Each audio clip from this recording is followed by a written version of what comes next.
Eto, meron tayong bagong abangan na attraction dito sa Pasig River Esplanade. Dito sa Phase 3 sa Intramuros area. Ito ay ongoing site improvements. Kasama na dito yung pag-set up of uniform permanent stalls. So ito na yung mga kiosk. Diba dati may mga nagtitinda ito, mga pagkain. Pero ngayon, mas pinaganda na siya. Ito ang Pasig River Esplanade. Dahil meron tayong bagong abangan na attraction dito. Una na yung mga kiosk. Mukhang mas magiging maayos na sa shops. Yan. So, phase 1 hanggang phase 4 sirado to dahil may ginagawa sila ngayon.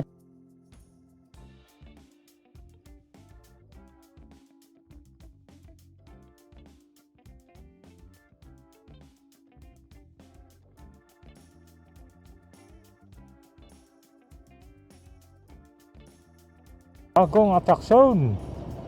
Mukhang mas magaganda na to ngayon. Kaya dito. Sarado pa sa wala pang betsa kung kailan eh. You know? Ayan, napinturahan na oh. Parang mayroong red carpet oh. Yan oh. Yan na yung itsura ngayon. Dito. Keep clean and go. Yan oh. Napinturahan na siya ng mas mapula. Ikot muna tayo dito.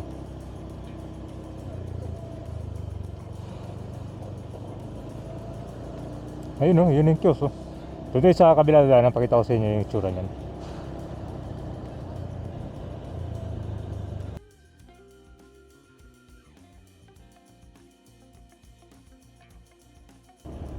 Hindi sa kabila para makita ko sa inyo itong itsura ng kiosk. Dito sarado din. Sa taas meron din mga commercial shop. Mas maganda dito kasi nakikita mo yung view ng Pasig River. Sarado din dito.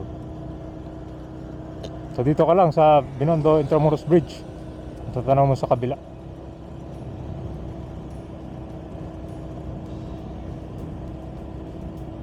Ayan, natatanaw mo siya dyan.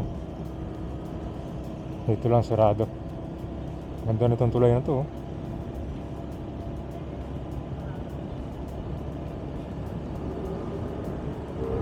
Nandito na tayo sa Pasig River, dito sa ilalim ng Binondo Intramuros Bridge.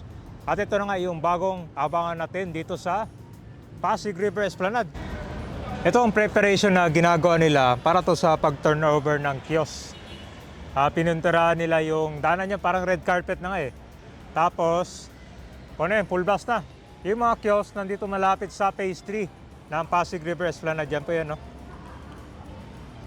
So, puspusa na.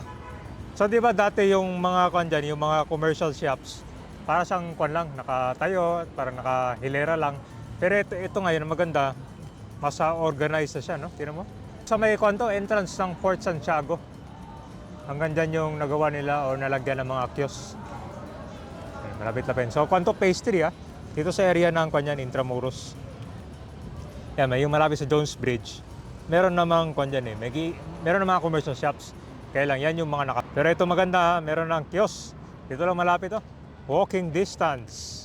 Papunta sa Intramuros, Manila. So, tanaw mo dito sa area ng Mela de la Industria.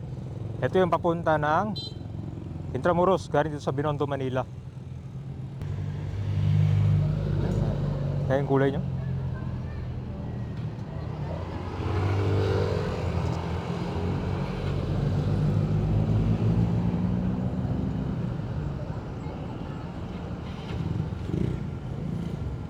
So hanggang dito guys, sino no?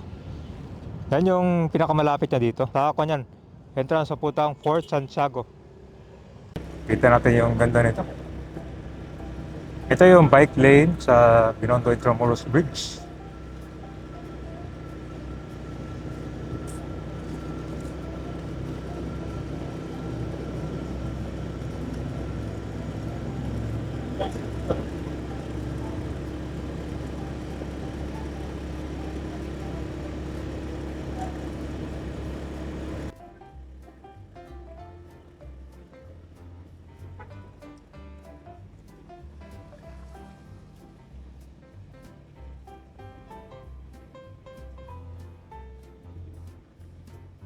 Alright, so nandito na tayo guys. Ito na yung bagong abang natin dito sa phase 3 ng Pasig River Esplanade.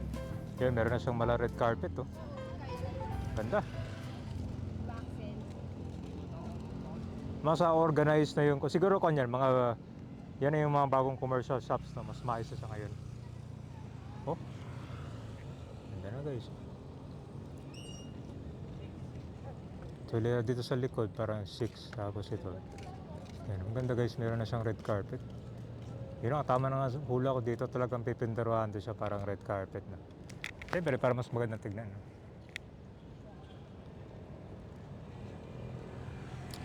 Yan, abangan natin kung ano yung mga pagkain na abangan natin dito. No? Malamang hindi lang siguro mga food dyan, pati non-food. Lalo na sa mga naghaharap din dito na pasalubong. Diba? Ang ganda.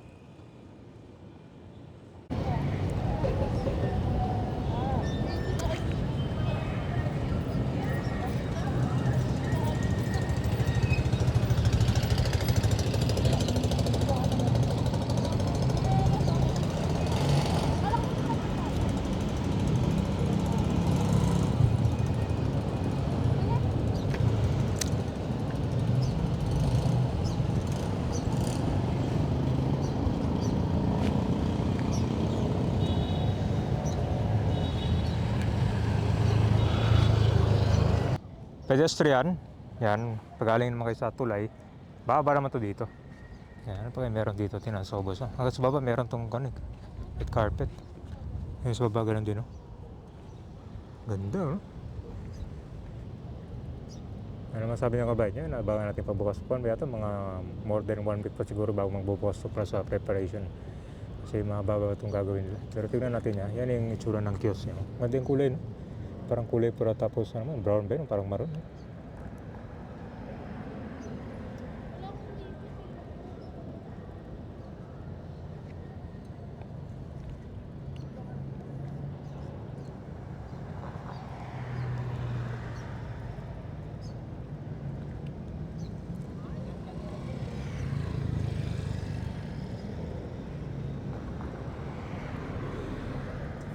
So sa mga nagtatanong guys, yung Esplanade kasi, parang meron yatang balita na gagawin din sa kabila, no?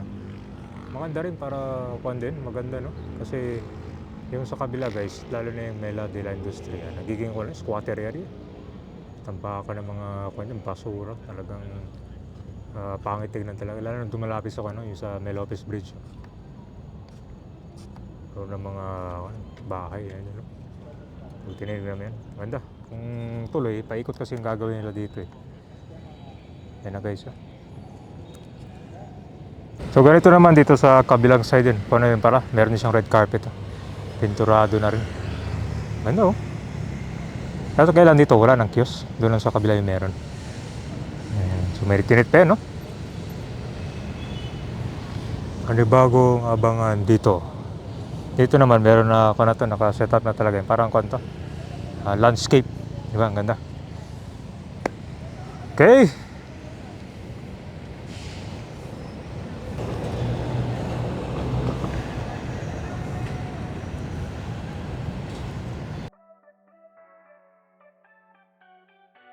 Simula sa may Arroceros Park hanggang dito sa Intramuros, entrance ng Fort Santiago, ganyang kataas itong Pasig River Esplanade, Phase 1 hanggang Phase 4. At ngayon dito sa area ng Intramuros, mas pinaganda na. Bagong pintura, itong walkway, may mga bagong kiosk na. Ito na magiging permanent area ng mga nagtitinda ng mga pagkain. So mas maganda na.